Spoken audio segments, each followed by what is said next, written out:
Hello and welcome to the Devil's Tower Loop, the first of 8 short videos covering my rides in and around Sturgis, South Dakota in July of 2019.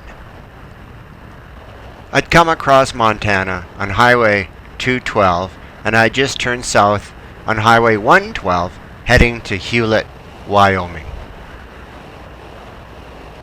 Approaching Hewlett, Wyoming from the north, as I got close, the ground started to change. The land changed.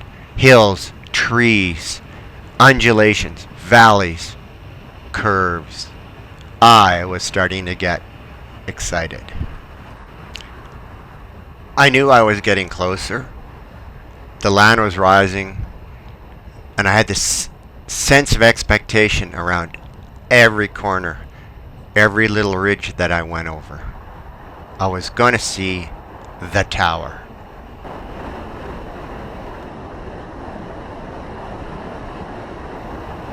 And let me just say that the riding conditions were perfect.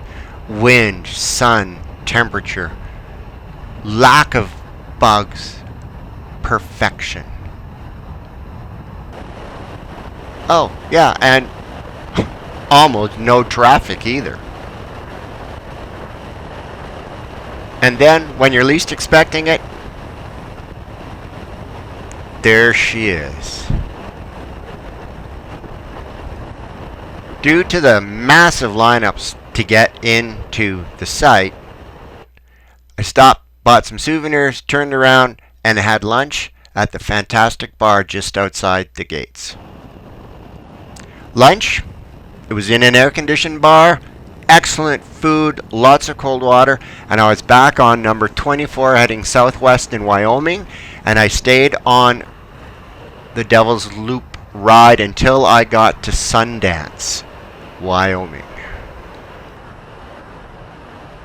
At Sundance, I followed the route that's on the Black Hills and Badlands of South Dakota, northeastern Wyoming map that I picked up at the Devil's Tower. And I turned south on Route 585 to Four Corners, and from Four Corners I turned north onto Route 85 and took the O'Neill Pass route back towards Deadwood. I did not ride the interstate.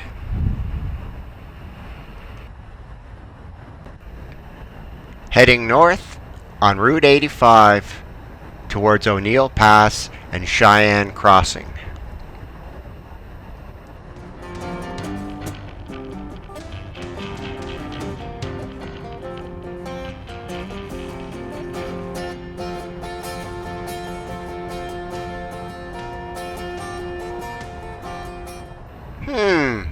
That's a gray looking cloud. I think you're going to hear more about that in another story.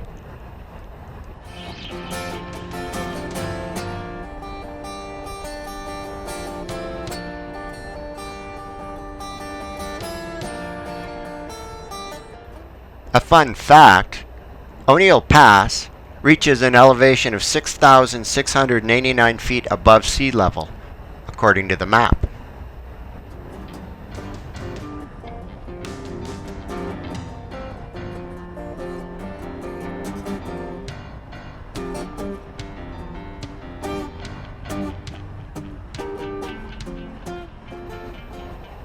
While you watch scenes from Route 14 between Deadwood and Sturgis, let me just share with you that when I got to Cheyenne Crossing, I turned left, rode down Spearfish Canyon to Spearfish, and then turned around and rode it back up again to Cheyenne Crossing, where I rejoined Highway 14. Interestingly enough, most of that ride was in the rain, and the ride was so good I didn't stop to put my rain gear on. Please join me for the rest of the videos in this series. There will be one on the Badlands, one on Iron Mountain Road, one on the Needles Highway, Nemo Road, Spearfish Canyon, Vanacker Canyon, and the Wildlife Loop. all of these you should put on your must-do ride list. Ride safe, rubber side down, smiles pointing up at the end.